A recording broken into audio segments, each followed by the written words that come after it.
Alors, nous accueillons toujours au Quai 31 et l'association Audace, donc Zera, donc, qui est tapissière en Oui. ameublement, Oui. voilà, restauratrice de meubles Également. et couture. Voilà. Aussi. Parce que effectivement, un tiers-lieu, ça reste quand même un endroit où on peut y trouver des coworkers, des gens qui viennent juste pour dans le cadre de leurs activités. Donc là, c'est ton activité. Oui. Mais il y a cette idée aussi de multidiscipline, quoi. Il n'y a pas que de l'activité de métiers freelance comme la communication, la compta ou je ne sais ou les métiers du web. Il y a aussi les métiers artisanaux. Exactement. Voilà. Oui. Et c'est ce que tu fais. Peut-être juste avant de dire ce que tu fais maintenant, nous dire ton parcours un petit peu, en quelques mots, d'où tu viens pour faire ce que tu fais aujourd'hui, quoi. Voilà, c'est pas à définir comme un CV ton parcours évidemment, hein, loin de là, mais bien effectivement voilà, me dire un petit peu c'est quoi ce parcours qui t'a amené à faire ce métier-là.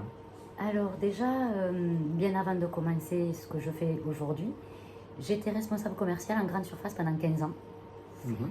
Et il s'est avéré que j'ai une passion depuis un bon moment, qui était la tapisserie d'ameublement et de restaurer les meubles.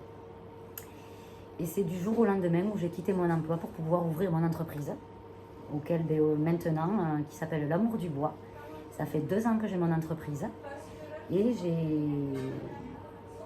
j'en suis ravie et heureuse. Ça naît quoi? Ça naît d'une passion ou chez toi tu rénovais? Chez moi, je rénovais déjà. Ouais.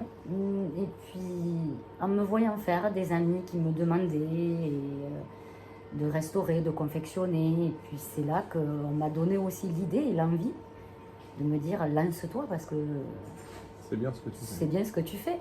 C'est vrai qu'aujourd'hui, de le dire, j'ai plus de facilité parce qu'aujourd'hui, j'ai ouvert l'entreprise. Bon, au début, j'arrivais pas à y croire. Mais maintenant... Et du coup, 15 ans dans un hypermarché, voilà.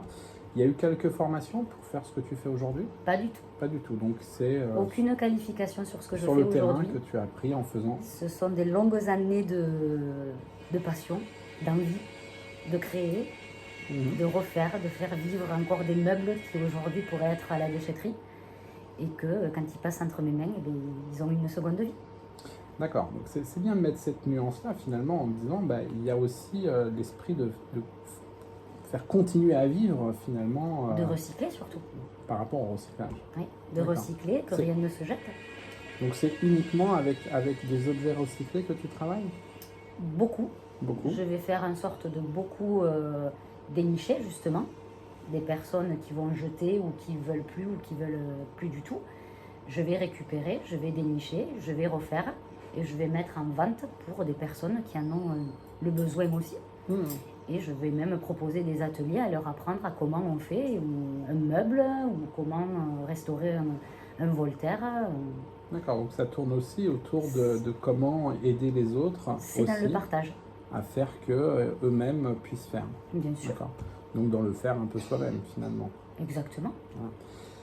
Et donc aujourd'hui ta structure existe et donc tu fais des choses au Quai 31. Pourquoi le Quai 31?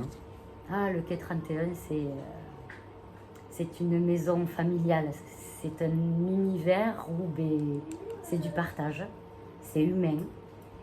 Je crois qu'il n'y a pas de mots pour définir un lieu comme ça. D'accord, et c'est ce qui te permet finalement de créer dans de bonnes conditions? Dans de bonnes conditions, de rencontrer d'autres personnes, pas forcément dans le même métier, mais un partage avec d'autres personnes de d'autres univers qui vont faire en sorte que, en discutant, autre chose peut sortir. D'accord, c'est un enrichissement. Un enrichissement total. Total. Eh ben c'est génial. En tout cas, merci. C'est vrai qu'on rencontre de belles personnes ici, merci. Qui ont des beaux projets et je dirais la route continue quelque part. Voilà. On ne s'arrête pas à simplement se dire tiens, je suis une caissière et je vais finir ma vie caissière. Non. J'ai une passion, c'est autre chose. Je vais essayer de la cultiver. Et aujourd'hui, ça devient quelque chose qui se palpe parce que tu as la reconnaissance aussi du travail bien fait. Exactement. Et puis l'amour de partager finalement tes œuvres, quoi. Oui. Si je peux dire quelque chose, c'est oui. Quand on a des rêves, il faut savoir... aller les atteindre. Aller les atteindre. Et non pas rester comme ça, de côté, et se dire non, j'y arriverai pas. Il faut se lancer dans la vie. Il ne faut pas avoir de regrets. Merci beaucoup, Zara. Merci à vous.